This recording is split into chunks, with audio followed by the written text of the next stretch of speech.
now you can understand and visually see, what does a clear cut look like? What does a select cut look like? What does a shelter wood look like?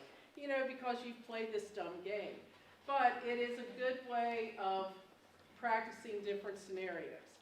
So if you would, the last thing that I want to go over is this little packet here. I think we had enough for most of the teachers. And so if you want to look through it, what I would suggest you do, yeah, it's this one here. Mine is in color, yours is black and white. I think I gave it to the students, not the teachers. Oh, okay. Well, whatever you have, make sure every school has one to go back. And it starts off climate change and force from seed to carbon. So this is actually a Canadian Project Learning Tree activity. So you really can't go get it unless you have gone on the Canadian website. But I thought this was a good thing for you all to kind of take and learn from. There are a lot of different quizzes in here. So what I want you to do, just turn the page over real quick. And I want you to look at the first quiz that's there. This is our starting point, the very basic stuff. I want you to go through that real quick, and you can talk amongst yourselves and see if you can come up with the true-false answers. Don't look, there is an answer sheet, but I want you to look at this and see what you would come up with. Amongst yourselves. There's 10 questions, front and back. And advisors, you're more than, go ahead and help them out, or.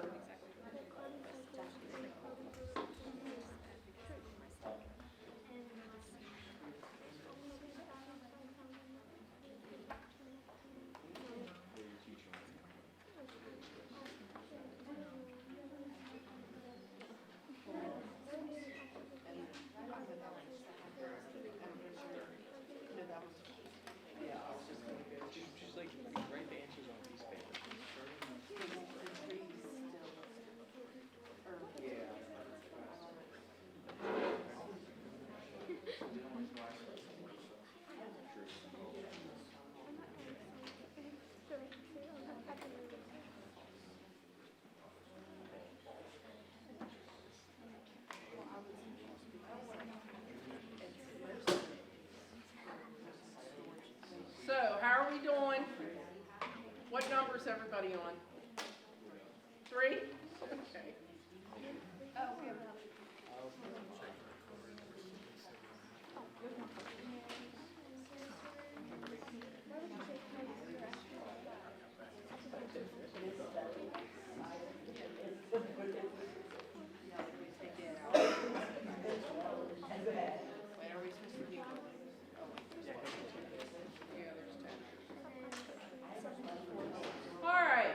I know nobody got them all done yet. If you did, you need to be up here teaching this part. Let's start talking about a few of these things just to kind of keep up with time. So, tell me true or false, weather and climate are 2 words for the same thing. False. False. Very good. Very good. Weather is what happens daily. Climate is what happens over a long period of time. Okay, number 2, the carbon cycle is the flow of carbon through living things in the environment. True, true. Number 3, all carbon dioxide found in the atmosphere is a result of human activity. I don't hear a lot of, oh yes, false. It is false. Yeah, just like we did the carbon cycle a few minutes ago, where it went to the atmosphere, it was sequestered in other things. These are, if you can go through these, this will help you kind of understand where carbon is and the subject of carbon. The Earth's climate has always been the same. False. Yes. Sometimes there have been periods in history where we've had ice ages and others where we've had extremely hot temperatures. And we have been going through a very hot temperature. Now here we are, we've got a winter, the first time in how many years? You know, we haven't had snow in January and I don't know how long. Okay, number 5, some human actions increase carbon dioxide in the atmosphere while others decrease it. True. Okay, number 6, forests absorb carbon dioxide, but they can also produce it. True. Very good. So you guys are on top of this. To stop climate change, we need to stop using forest products. False. Traditional ecological knowledge of indigenous peoples can provide insights on how climate change has affected ecosystems. That's true, yes. And that's the reason too this year, if anyone moves on to the international event and you're in Canada, there's a lot of indigenous lore as part of the contest. Okay? All right, number 8, planting trees and reducing emissions will not slow down climate change. That's false. Yep. Yeah, why do we want to have trees? Because it does what to carbon? Sucks it up and it sequesters it. It keeps it there until it's either turned into something or it falls down or burns. Number 10, jobs that contribute to sustainable forestry also contribute to climate action. True, yes. Okay, so that wasn't too bad. If you could answer most of these, that is the basics of climate. Now, another thing that we're not going to go through, if you look at the next page where it says match up definitions, I'll let you do that at another time, but it is a good idea to be able to articulate what these definitions mean. I was talking about a carbon sink, carbon sequestration, the carbon cycle. You need to understand what these definitions are because when you're doing Envirothon or you go to international, you will probably see more information or test questions on this subject, okay? And you should be able to also bring it up in your 5th topic, okay? So it's good to have some kind of knowledge about it. I'm not going to go through the next few pages, but if you go on the back about 6, 7 pages in, it says the teacher page, there's your answers there. So teachers, if you want, go through that packet sometime and have them go through those definitions to make sure people understand what's going on. And after you get there, then you'll see a big activity number 1, and it'll talk about climate change and forests. So here are some of the facts. Key carbon facts is that carbon exists in the Earth's atmosphere mainly as carbon dioxide. The dry weight of most living organisms is about half carbon, making it an essential building block for life. Now, I don't mean to read this to you, but I'm just making sure everybody's on the same page that I'm on. So another cool fact, only a small portion of carbon exists in the Earth's atmosphere as carbon dioxide. And the last one, 86% of the planet's above ground carbon, that's carbon that exists above the sea level, is stored by forests, along with 73% of the planet's soil carbon. So that tells you that soils are very important as well as forests in helping us maintain carbon. So that's the reason you'll have a lot of people going, you know, we don't want to cut trees, we want to leave them there. Let me ask you a question. Which sequesters more carbon, a small, young, growing forest or an old growth, standing forest? Young. Yeah, the younger it is, it's constantly processing that. Once you get big and old and your growth is slowing down, you are not sequestering as much anymore. Okay, you're not processing it. Does that make sense? All right. There are also some good discussion questions on the back of this activity, activity 1. What is the role of the forest in the carbon cycle? So we could talk about that, but I'm going to let you all discuss that later on. And then after that, again, you need to understand the definition. So what is a carbon sink? Carbon sinks absorb carbon from the atmosphere. List 2 examples. Think about that. I'm not going to go through all that today, but this is stuff that you should think about before you go into a competition like this. Does that make sense? I'm trying to help you as much as possible. And then, let's see, causes of climate change. Now, I'm sure if you show your principals this, they'd be going, oh, we can't say climate change. And then there's another quick quiz, so you can do that. Did we talk about weather and climate? Yes. Okay, yeah.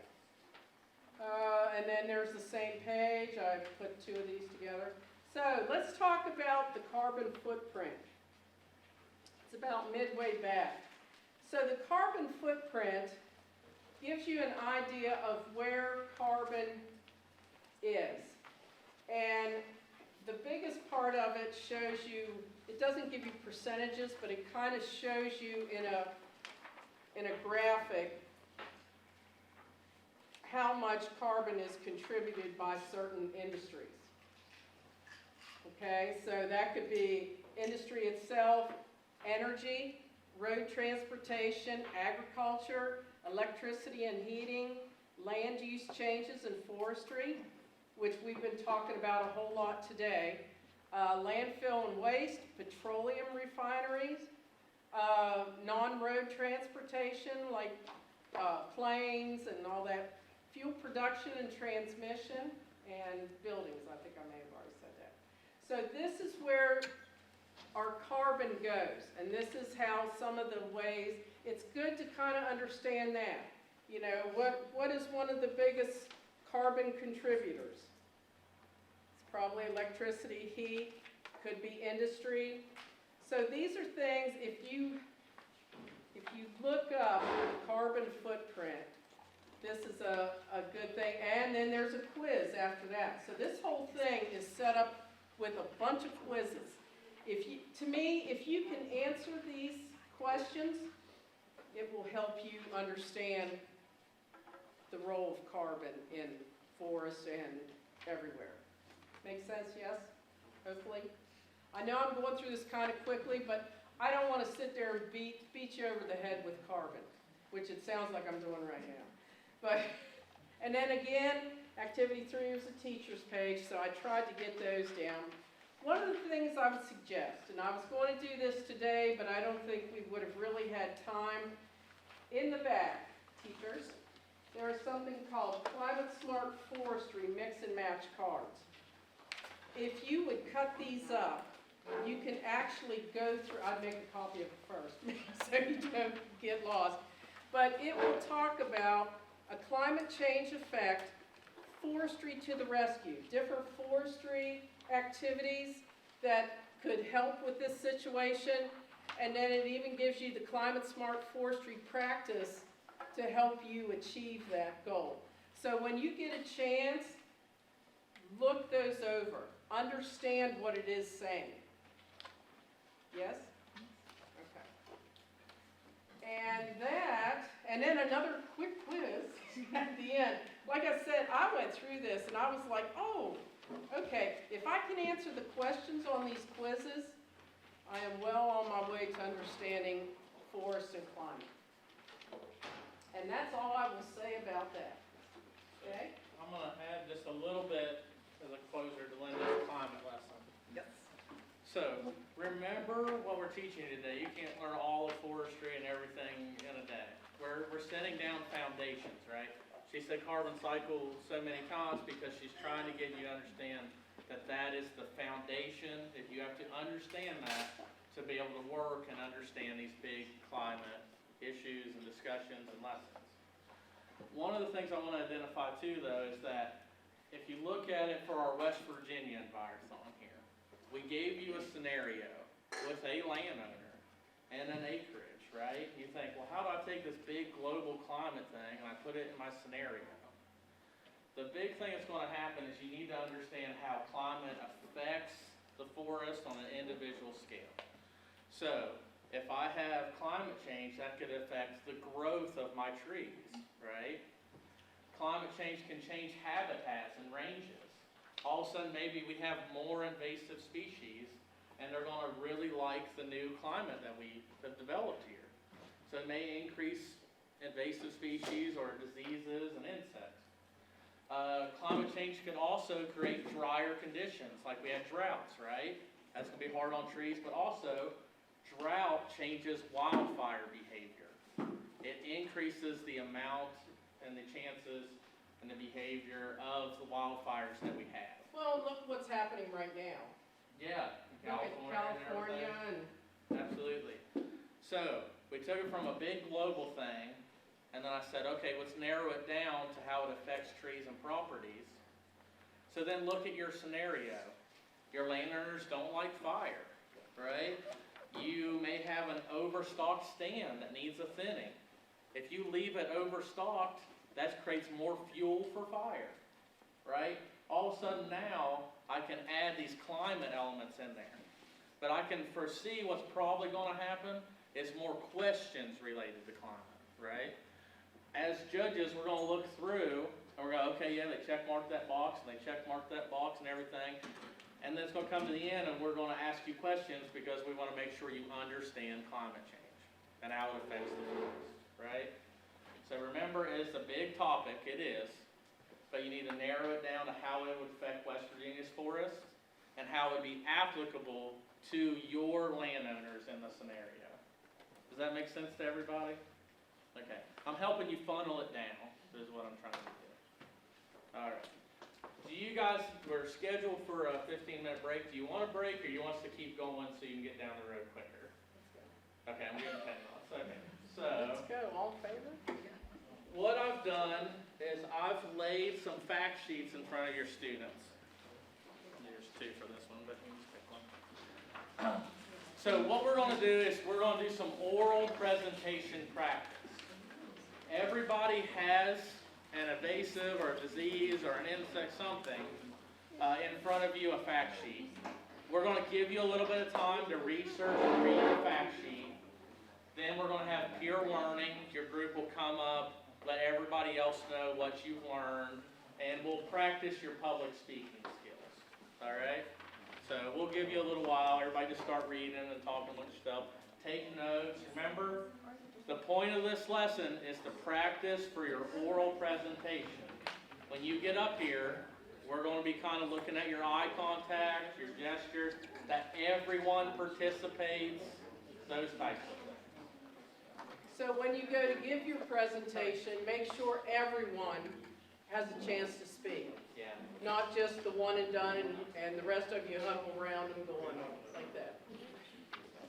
We'll give you a little while. We'll give you a 5-minute warning when we get to that point, but go ahead and take some time to read your documents. Yeah.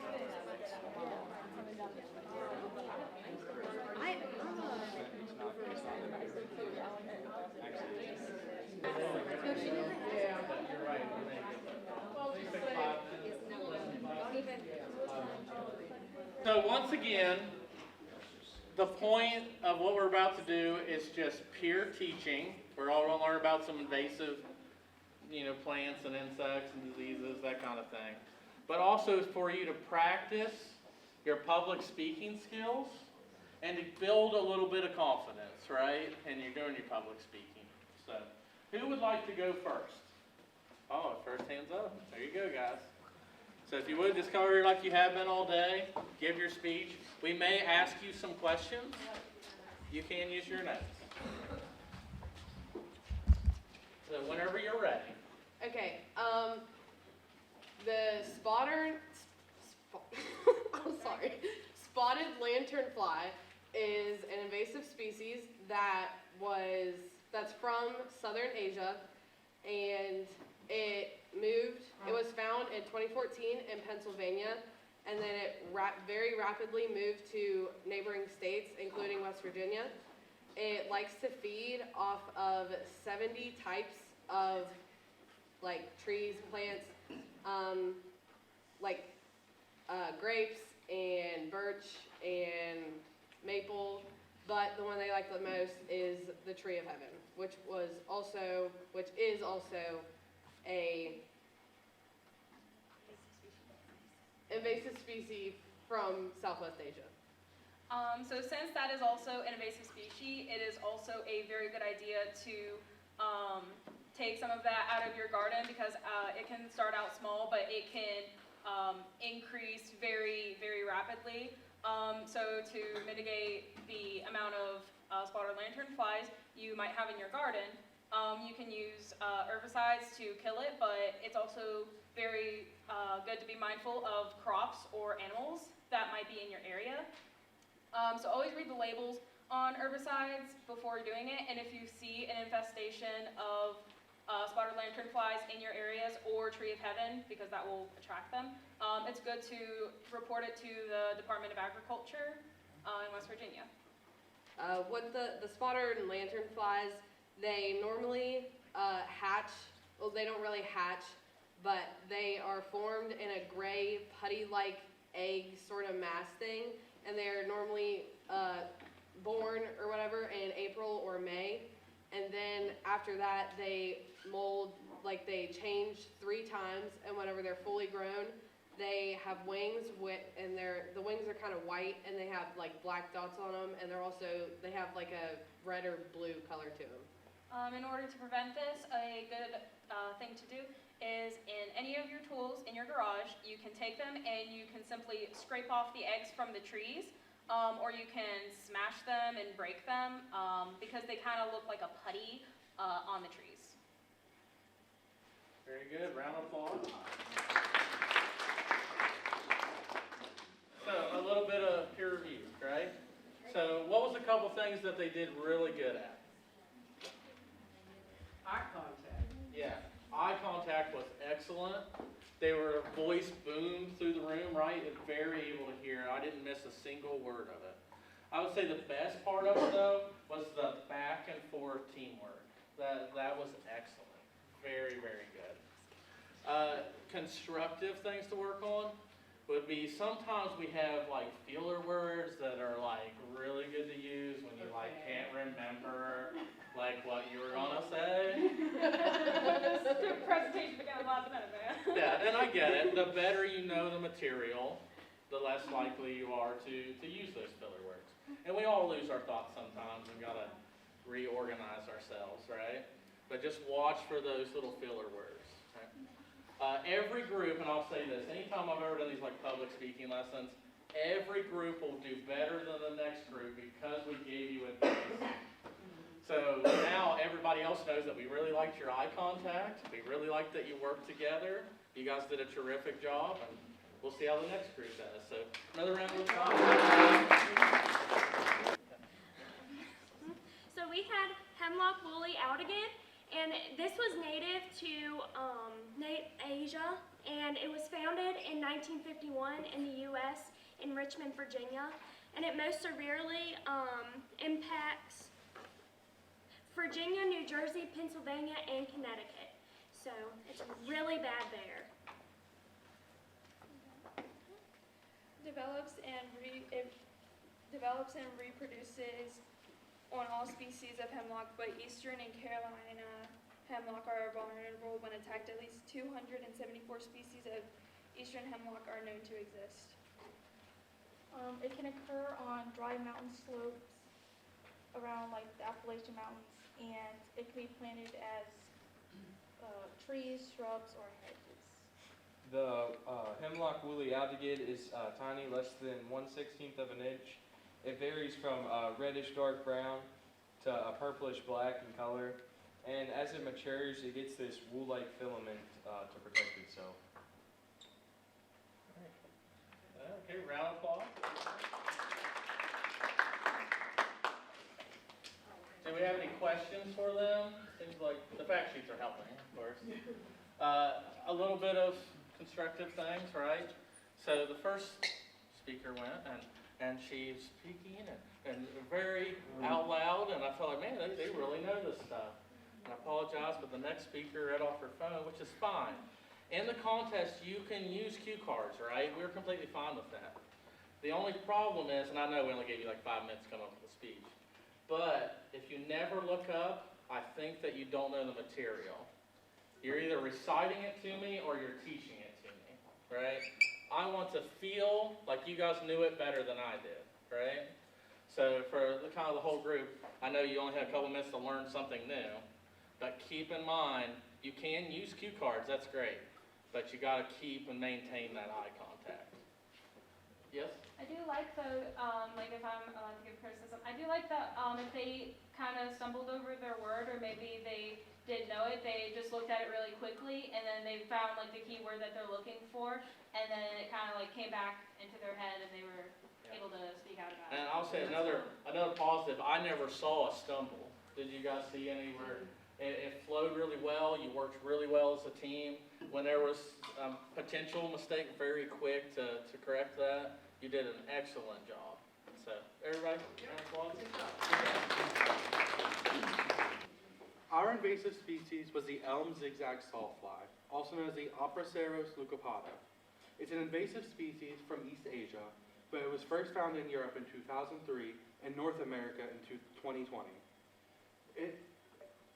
It affects mostly elm trees by the larvae eating the leaves in a distinctive zigzag pattern, defoliating the trees and leaving them vulnerable to the Dutch elm disease. They are 7 to 8 millimeters in length with a shiny black body, dark wings, off-white legs, and it's a member of the Argidae family. And the female fly eggs, they are actually parthenogenetically, meaning they don't need a male to reproduce, so they lay eggs by themselves. And actually, the whole entire species is females, as I have read. And they are active through the months of April through September, and they only have about 1 to 6 generations, depending on the weather and climate where it's located at. The species can be controlled with pesticides as well as Bovaria bassiana, which is a soil fungus. They need to be controlled due to, like, they can completely defoliate forests of elm trees. They have a significant threat against them.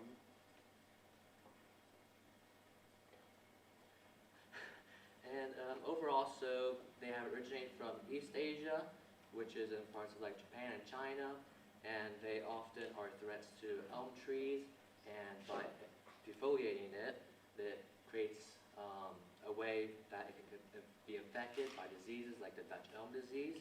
And ways of preventing it is, of course, detecting it through early detection and reporting it, as well as just killing the flies themselves. We see them in the wild. And overall, again, they are parthenogenetic. I mean, they produce really quickly and rapidly because they don't need a male to mate with, which of course takes time. And they lay around 7 to 60 eggs, which is honestly a lot. And If you find them, you do need to report them to the Department of Agriculture as well. that's my next presentation. Very good. Okay.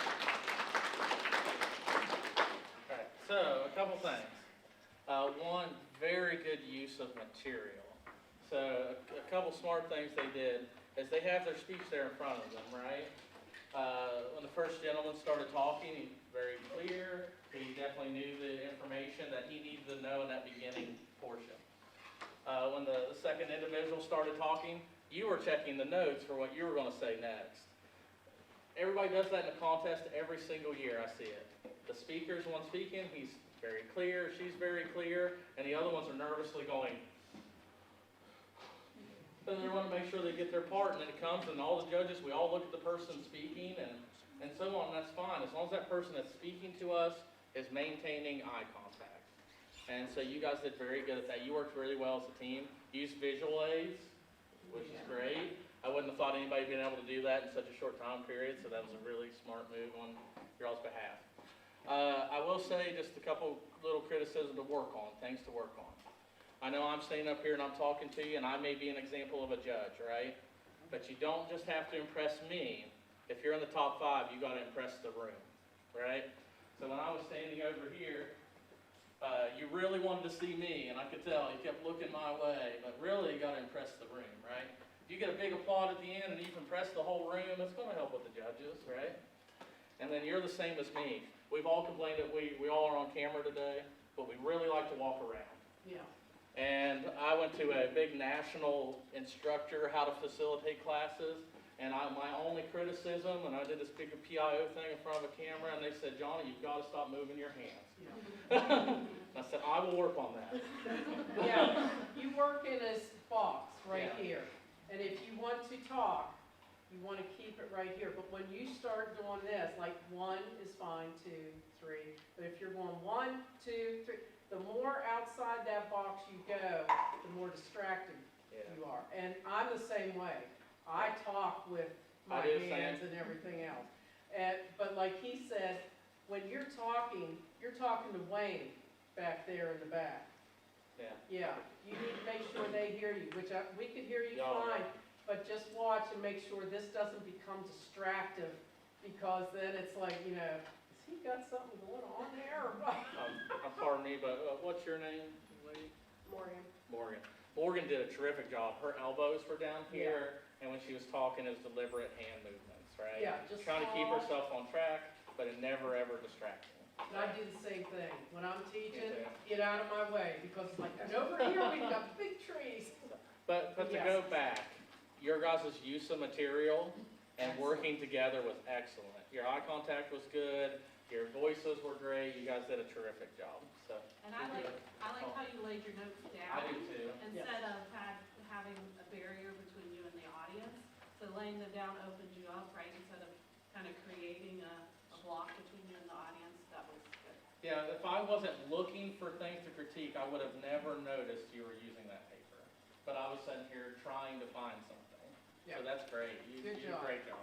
Good job. My name is Marcus. My name is Ronan. There you We're go. from Moorfield, and we had the emerald ash borer. So the emerald ash borer is an invasive species that was first detected in Michigan in 2002. They are, like many of the other invasive species, from East Asia, and they, as their name implies, they feed mostly on ash trees. So how you can spot them is the adults are green in color, about 10 centimeters long. The larvae are mostly white, and they can get up to 30 millimeters long. The main damage that they do to the tree is they eat the leaves off so that the tree can no longer grow synthesize. However, one of the more noticeable damages that they do, especially when you cut open the tree, is you'll notice that the larvae will feed on the outer sapwood and phloem. So you'll find these zigzags in between the bark and the main heartwood. So when the larvae are mature, they will exit through about a 4 millimeter hole that looks like a capital D. So when you see, and then that hole will remain, and a lot of other larvae will go in through that hole and then escape through a new hole. They are from Asia, China, Korea, Japan, and Mongolia. The symptoms are jagged holes excavated by woodpeckers. Woodpeckers like to find them, try to eat them. After a year of infestation, they start to exit and leaving big holes, and they take a lot of vital nutrition from the trees. So that's pretty much all I have. Oh, good. Very round of applause. How did you guys get on the rhythm there? Yeah. All right, so how do you guys think that they did? What do you think they should have done differently, or what do you think they did really well on? Don't put your hands in your pockets? Yeah, sometimes I'm bad about that too, putting hands in pockets. I heard some knuckle cracking Knuckle in cracking. the beginning. I will say, if you look at their current posture, so they're showing hands behind his back, that's good. There's nothing wrong with that. Hands here, that's good. Especially if you're a hand talker, like I am. Sometimes that can help as well. How do you guys think you did? All right. All right, for the short time frame that you had, right? I would say you can tell Marcus has got some experience with public speaking in the Envirothon. The way you break things out was really good. But I will say, the younger gentleman here, what's your name? Ronan, your voice actually carried better, I would say, amongst those. So the cadence, does everybody know what cadence is? Kind of the way your voice comes. Marcus's cadence was really good, but the volume level of Ronan's was probably better. So you guys could actually work off each other, practicing public speaking, and learn from each other on those different little characteristics. And whenever, just think about it like this, whenever you're getting ready to speak, pretend like your audience has no clue what you're going to tell them. So remember to tell them Tell them what you told them, and then tell them again, okay? Introduce it, broad. Yeah, and that was gonna be one of the next ones I was thinking too. I don't wanna give you all the answers, but we're building you up as we go. So it'd be, hi, there, get my hand on my pocket, right? Hi, get my elbows here because I wanna do this. Hi, I'm Johnny King with the Division of Forestry. Today I'm gonna be teaching you about the Envirothon in forestry.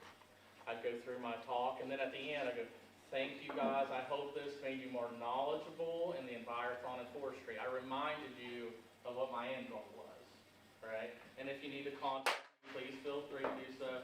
My name's Johnny King with the Division of Forestry. You can introduce yourself, say what's most important, give them why, and then restate that information. It'll make you more memorable that way. Summarize, yeah. Yeah. So, good job, guys. Great. Hello, my name is Byron. My name is Sophie, we're from Parkersburg, and our invasive species was the Japanese barberry. The Japanese barberry is a dense, spiny shrub that was introduced to the United States in 1875. The plant can grow 2 to 8 feet, and it produces flowers that are pale yellow to 0.6 centimeters, and it can grow 2 to 4 of those on one branch. The barberry is an ecological threat, and it reduces the native plants in the area. It is also found in 20 states and the District of Columbia. West Virginia is one of those states. In New Jersey, it is found to reduce pH levels in soils, and a lot of times it's used as landscaping on buildings like daycares and as an ornamental plant. Japanese barberry spreads from birds dispersing the seeds onto or from power lines and on trees. It also spreads through vegetation. It goes through the roots in the ground and goes over to new plants. It should never be planted due to the germination rates of up to 90%. There's no biological control or biological control organisms, but you can use chemicals such as black phosphate, get hands-on with thick gloves, or you can use a hoe or weed wrench to ensure the thorough removal of the roots just to prevent the spread of the Japanese barberry. There are also alternatives you can use. You can use winterberry, nineback, and arrowwood. All right, round of applause.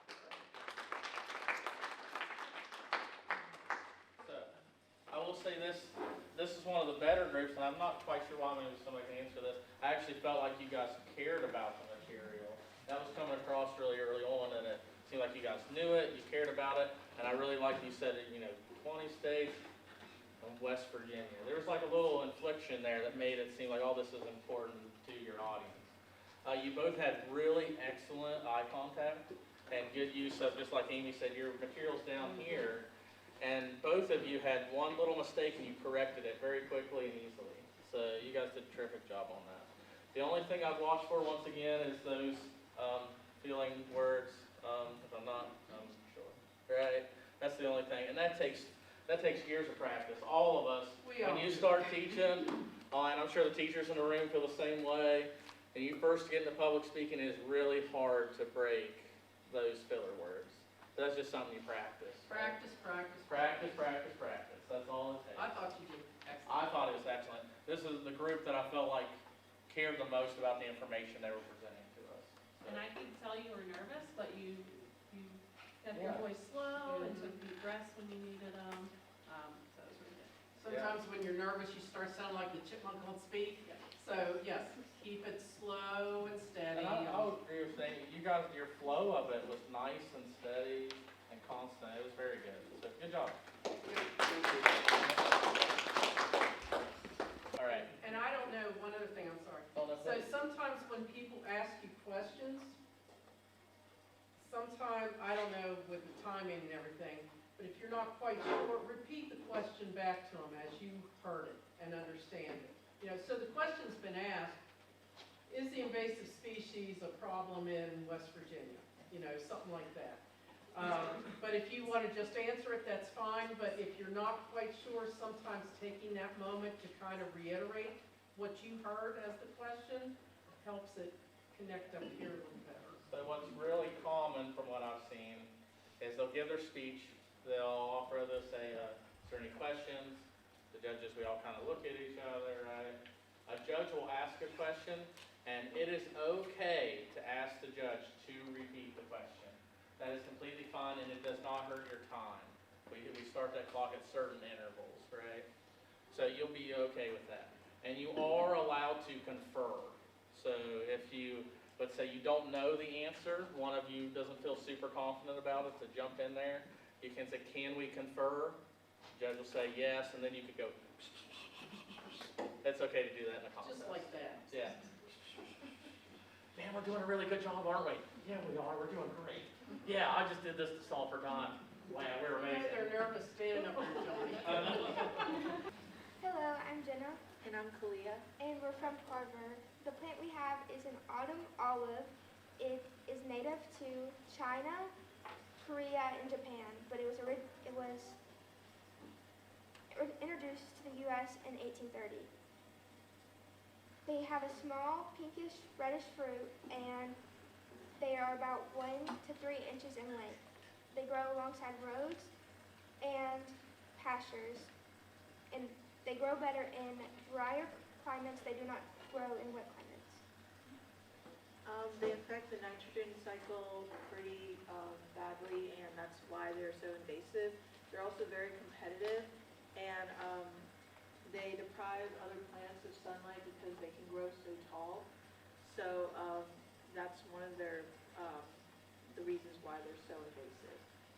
They also have to do with climate change because they thrive out of that droughted soil, so they're one of the effects of that.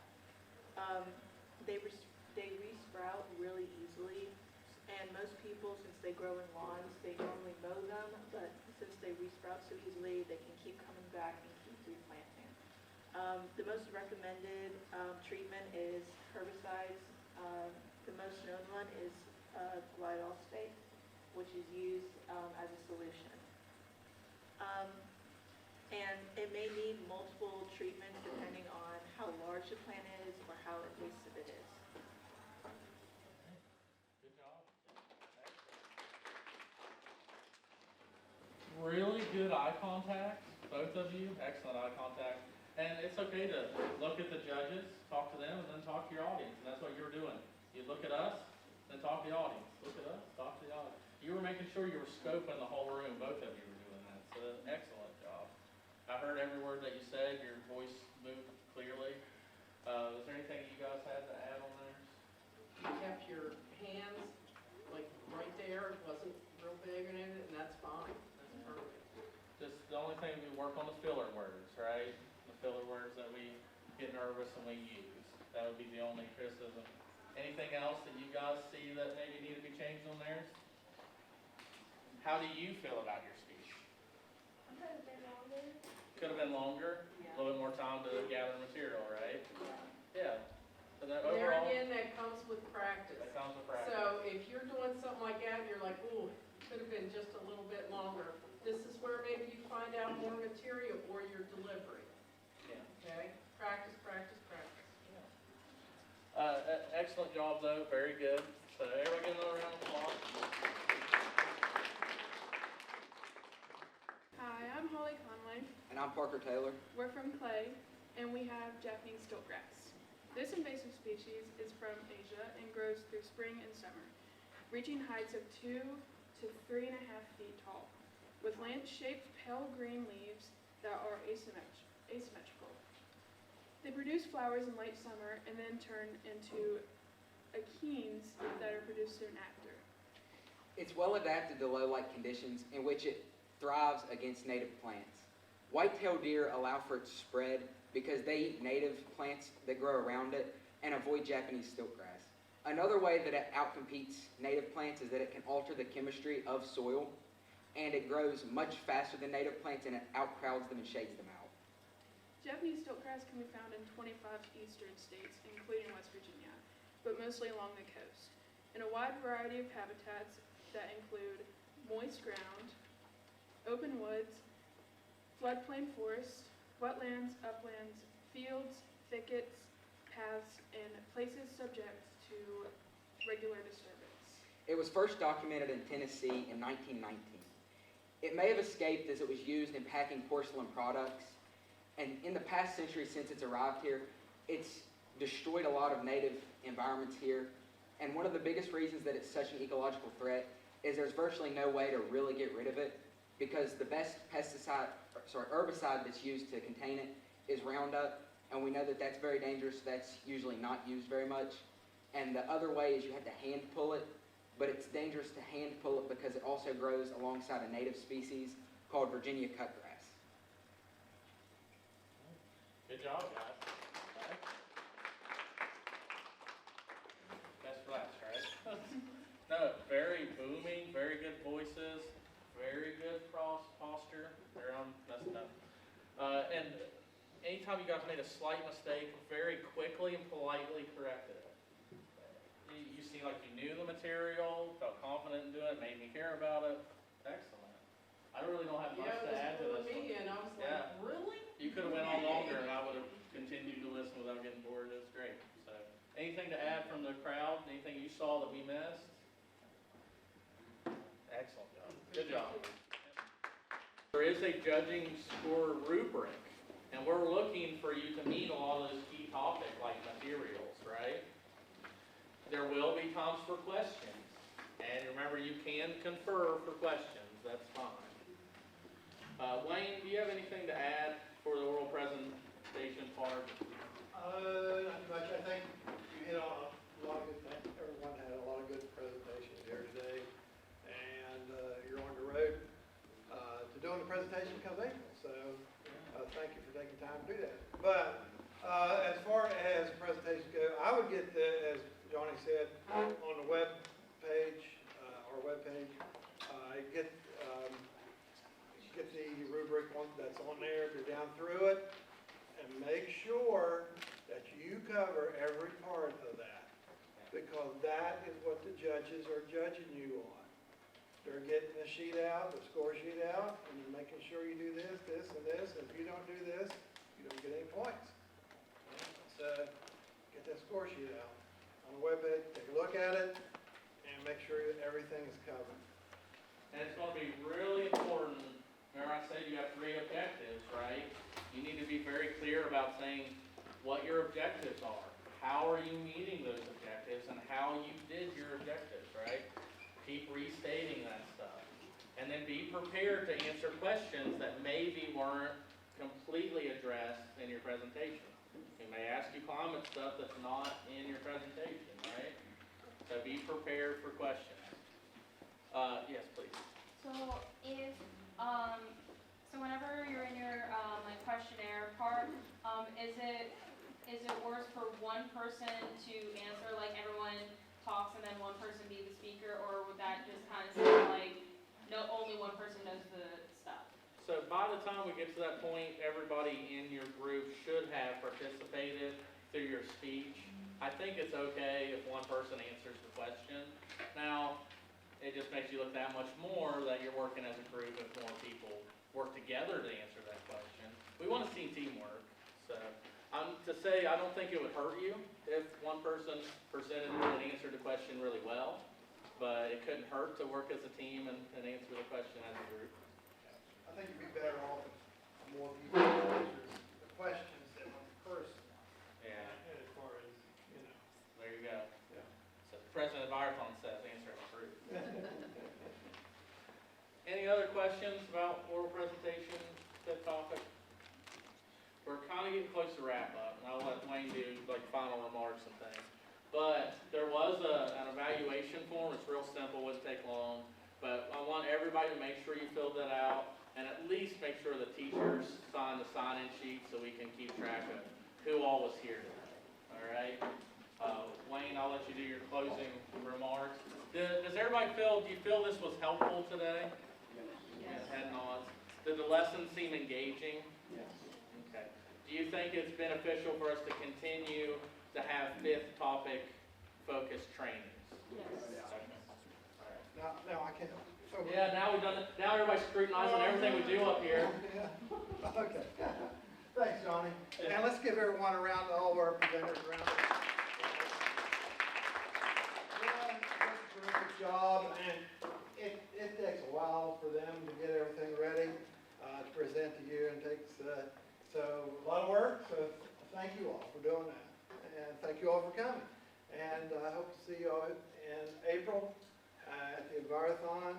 We got a few different things there this year, maybe, fingers crossed. A few things have changed, so it'll be great. It'll be one thing right after another. And I do want to mention too, at the Envirothon, it's time consuming, and we have everything at a certain time.